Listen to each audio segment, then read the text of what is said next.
mission. Those consumed with vengeance. But here, they do not exist. Only winners and losers here. For here, the mighty.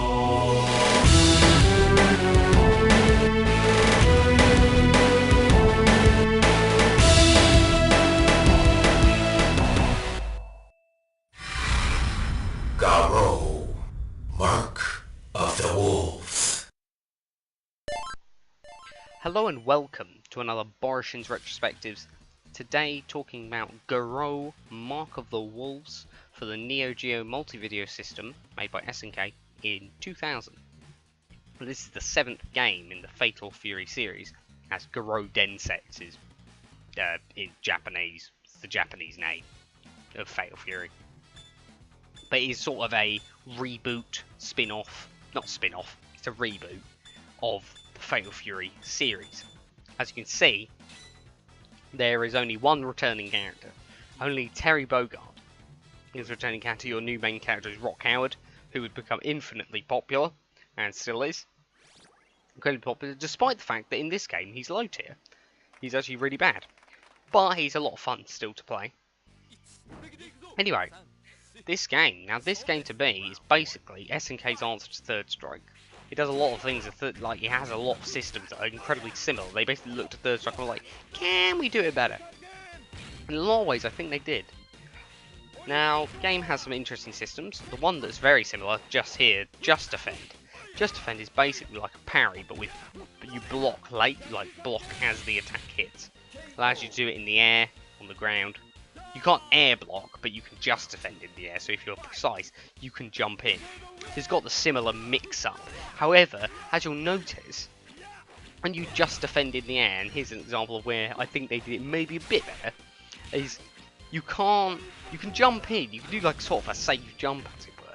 Like, jump in and get ready to just defend and just defend things.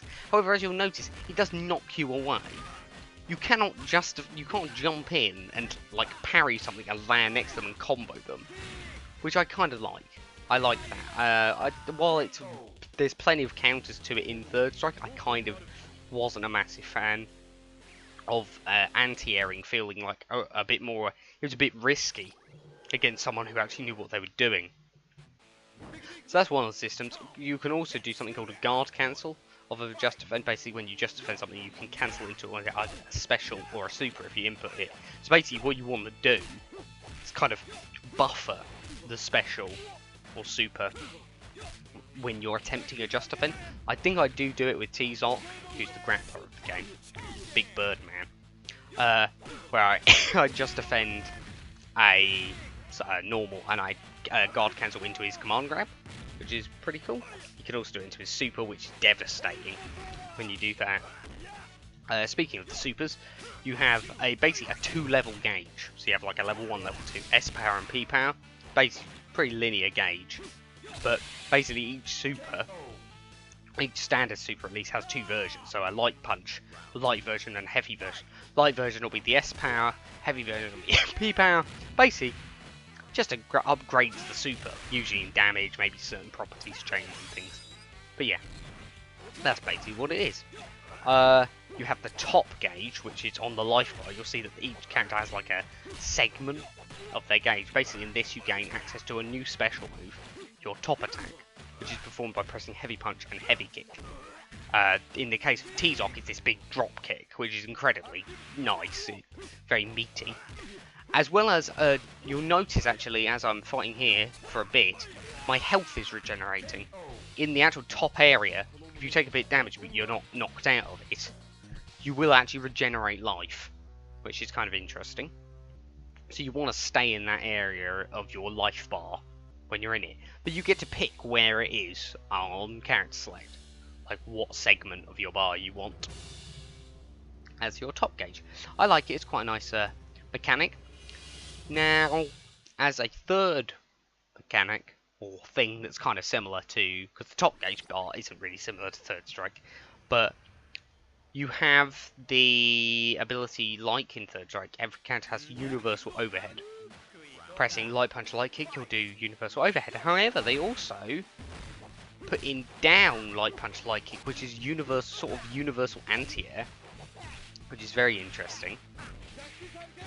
There's that guard cancel, by the way. Looks cool, doesn't it? But yeah, universal anti-air, which is quite helpful because certain characters have some. Their buttons on their own aren't that. Obviously, probably because they knew that they were putting in universal anti-air.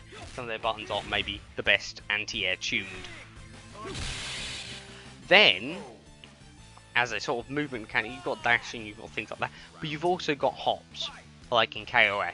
So you've got that, so you've got some nice pressure. It's nice that you can do. I'm not sure, I'm actually not sure about this, but I don't know. I think you can hop just defend. I'm not sure though. That is something I'm actually not sure about. I'm pretty sure you can, but if you can't, I'm actually incorrect. I don't know everything about classic fighting games. I just play them a lot and I like them. But I think you can hop just defend. I think you can hop and then if someone attacks you, you can still just defend. I don't know. I thought there was some restrictions on it though. There are certain things you can't just defend. I think there are certain attacks. I think like there are certain supers that you cannot just defend, which is kind of interesting. Anyway, what do I think about the game? I think the game's great. I like its feel. It feels snappy. It feels responsive. The sort of level of input leniency is about right. The special moves aren't hard to pull off by any means, and combos are all right. T-Zoc, not the best combo character. It's kind of hard to combo into his He has like a strike super as well as his grab super, and even that's hard to combo into. I remember looking it up when I was younger. So like, oh, I like T-Zoc, I want to play him. I'm like, how do I combo into this super? And it's like jab counter hit. Ah, and speaking of counter hits, I've reminded myself. It also has a very interesting system of, on certain, I think, heavy. It's not all. I don't know whether it's all attacks, but it's on mostly. I've noticed it mostly on like heavies and things. If you get counter hit on an aerial opponent, it'll put them in a juggle state. So you can get you can get some really nice sort of spontaneous juggles that are quite. It's genuinely quite fun, especially on characters like Freeman. He has this like eclipse sort of move where he like slashes at the air. You get counter hit on that into his sort of slash super, and it is like one of the most satisfying things. Now here we can also talk about the other mechanic, which is breaks, which is where each character usually has one. There are two characters in the game that have two, but they have one special move which they can break. In this case, it's this sort of sweep kick into a grab that Kevin has.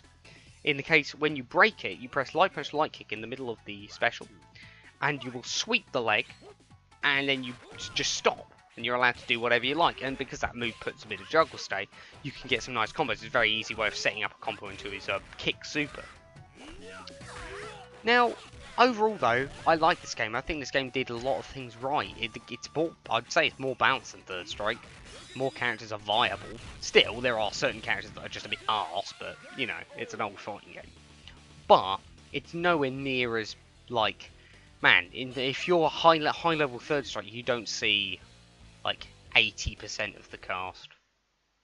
Like actually, like say in a top 8, or like the likelihood is you're seeing Chun, you're seeing Yun, you're seeing Ken, maybe a Dudley, maybe a Makoto. Like you're not really seeing most casts. Yeah, I'd say there's a good like 8 characters here that you can see out of the roster. Which I think the roster's good, considering the roster is, once again, this is another thing with the Third Strike comparison. All of the characters are new apart from Terry Bogard. Yeah, I think the characters, at least at the time, were better received. They were sort of, a lot of them are based on other Fatal Fury characters, like the Kim sons, Dong Hwan and Kim Jae-hoon. They're in there, so they fight with similar sort of style. Then you've got Hokuto Maru, who he's the disciple of Andy, Terry's brother, which is kind of interesting. Then you have like Kusnud Bart, who fights like the Sakazaki family or the Kyogen style. So you have these characters that feel familiar yet they're new, which I think does a very good job. Whereas obviously Street Fighter 3's roster was somewhat divisive.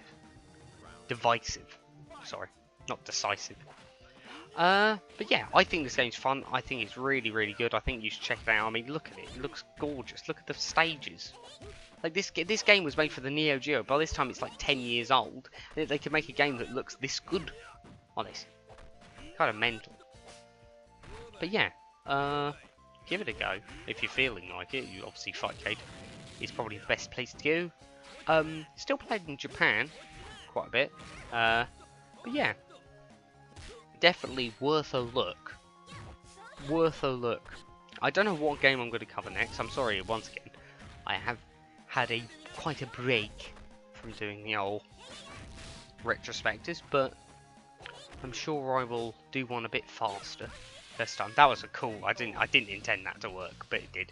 But anyway, thank you for watching, and I will see you next time.